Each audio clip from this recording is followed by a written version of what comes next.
Ignatius Loyola lahir di Azpeitia di daerah Basque, Provinsi Guipúzcoa, Spanyol Utara pada tahun 1491. Putra bungsu keluarga bangsawan Don Beltrán de Onassis Loyola dan Maria Sánchez de Licona ini diberi nama Inigo López de Loyola. Semenjak kecil hingga masa mudanya, Ignatius mengecap kenikmatan hidup mewah di lingkungan istana. Ia dididik dalam tradisi dan kebiasaan hidup istana yang ketat. Pada tahun 1517, Ignatius menjadi tentara kerajaan Spanyol.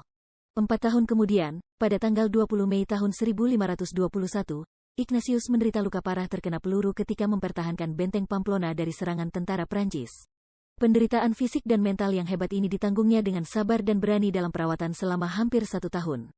Masa pemulihan kesehatannya yang begitu lama menjadi baginya suatu masa berrahmat, di mana ia menemukan ambang pintu bagi kehidupannya sebagai manusia baru. Selama masa perawatannya, ia ingin sekali menghalau kebosanannya dengan membaca buku-buku kepahlawanan. Sayang sekali bahwa buku-buku heroik yang ingin dibacanya tidak tersedia di situ. Satu-satunya buku yang tersedia ialah buku tentang kehidupan Kristus dan para orang kudus. Demi memuaskan keinginannya, ia terpaksa menjamah dan membolak-balik buku itu. Tanpa disadarinya apa yang dibacanya tertanam dan mulai bersemi dalam lubuk hatinya. Kalbunya serasa sejuk bila menekuni bacaan itu. Lambat laun ia memutuskan untuk menyerahkan seluruh sisa hidupnya bagi Tuhan sebagai abdi Allah. Ia tidak ingin lagi menjadi pahlawan duniawi. Kepribadiannya berubah secara total. Dari suatu cara hidup duniawi yang sia-sia, ia menjadi seorang rohaniwan yang melekat erat pada Tuhan dalam cinta kasih yang mendalam. Pada tahun 1522, Ignatius pergi ke biara Benediktin Montserrat, timur laut Spanyol. Selama 3 hari berada di sana, ia berdoa dengan tekun dan memohon ampun atas semua dosanya di masa silam. Semua miliknya diberikan kepada orang-orang miskin. Niatnya yang sungguh untuk mengabdi Tuhan dan sesama ditunjukkan dengan meletakkan pedangnya di bawah kaki altar biara itu, pada tanggal 24 Maret malam hari.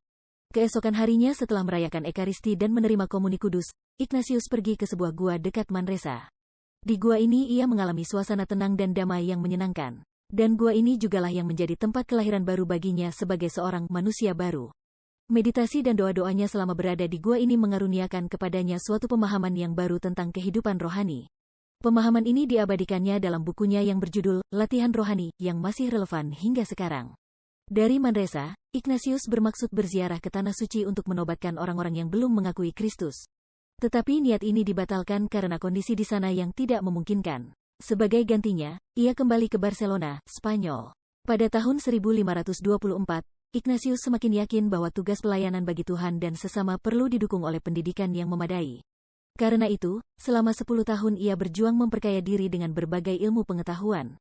Ia belajar di Alcalá de Henares, tahun 1526 sampai tahun 1527, Salamanca, tahun 1527 sampai tahun 1528, dan Paris tahun 1528 sampai tahun 1535, hingga memperoleh gelar sarjana pada tanggal 14 Mei tahun 1535. Masa pendidikan ini menjadikan dia seorang yang berkepribadian matang, penuh disiplin diri, dan berpengetahuan luas dan mendalam.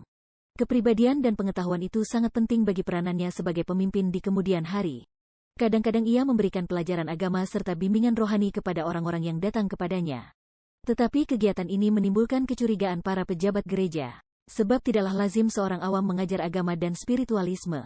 Karirnya sebagai abdi Allah dimulainya dengan mengumpulkan beberapa orang pemuda yang tertarik pada karya pelayanan kepada Tuhan dan gerejanya.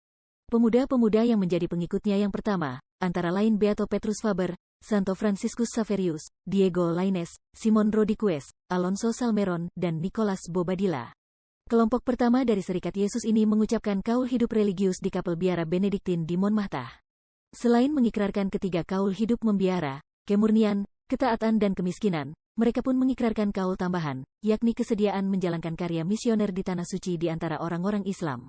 Ignatius sendiri kemudian ditabiskan menjadi imam pada tanggal 24 Juni tahun 1937. Karena misi ke Palestina tak mungkin diwujudkan akibat perang waktu itu, maka kaul tambahan kesediaan melanjutkan karya misi di Tanah Suci, dibatalkan dan diganti pengabdian khusus kepada Sri Paus.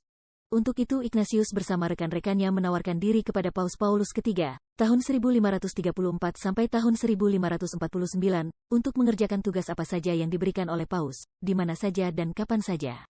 Pada tanggal 27 September tahun 1540, Paus Paulus III merestui keberadaan kelompok Ignatian, yang kemudian dikokohkan menjadi sebuah serikat rohaniwan dengan nama Serikat Yesus. Ignatius sendiri diangkat sebagai pemimpin pertama dalam sebuah upacara di Basilik Santo Paulus. Selama 15 tahun, tahun 1541 sampai tahun 1556, memimpin Serikat Yesus, Ignatius memusatkan perhatiannya pada pembinaan semangat religius ordonya. Semboyannya yang kemudian menjadi semboyan umum Serikat Yesus dalam melaksanakan tugasnya ialah Ad Maiorem Dei Gloriam. Ia mendirikan banyak kolose antara lain Kolose Roma, yang kemudian menjadi Universitas Gregoriana, dan Kolose Jerman yang khusus mendidik para calon imam untuk karya kerasulan di wilayah-wilayah Katolik yang sudah dipengaruhi oleh reformasi Protestan. Selama kepemimpinannya, Ignatius melibatkan imam-imamnya dalam usaha membendung arus pengaruh Protestatisme di Eropa Utara dan dalam pewartaan sabda kepada semua orang Katolik tanpa memandang kelas sosialnya. Sahabat akrabnya, Franciscus Xaverius, menuju ke benua Asia untuk karya misioner gereja. Ignatius dikenal sebagai seorang rohaniwan yang ramah kepada sesamanya. Kasih sayangnya yang besar kepada orang-orang sakit dan lemah, anak-anak dan pendidikannya, terutama orang-orang berdosa banyak kali membuatnya menangis karena memikirkan kemalangan mereka. Ordo Yesuit yang didirikannya di Poles menjadi sebuah ordo religius yang bebas dari keketatan aturan hidup monastik lama yang kaku. Sebagai reaksi terhadap kekejaman gereja abad pertengahan, yang melahirkan reformasi Protestan, Ignatius menuntut ketaatan mutlak terhadap tahta suci dan prinsip-prinsip Katolik.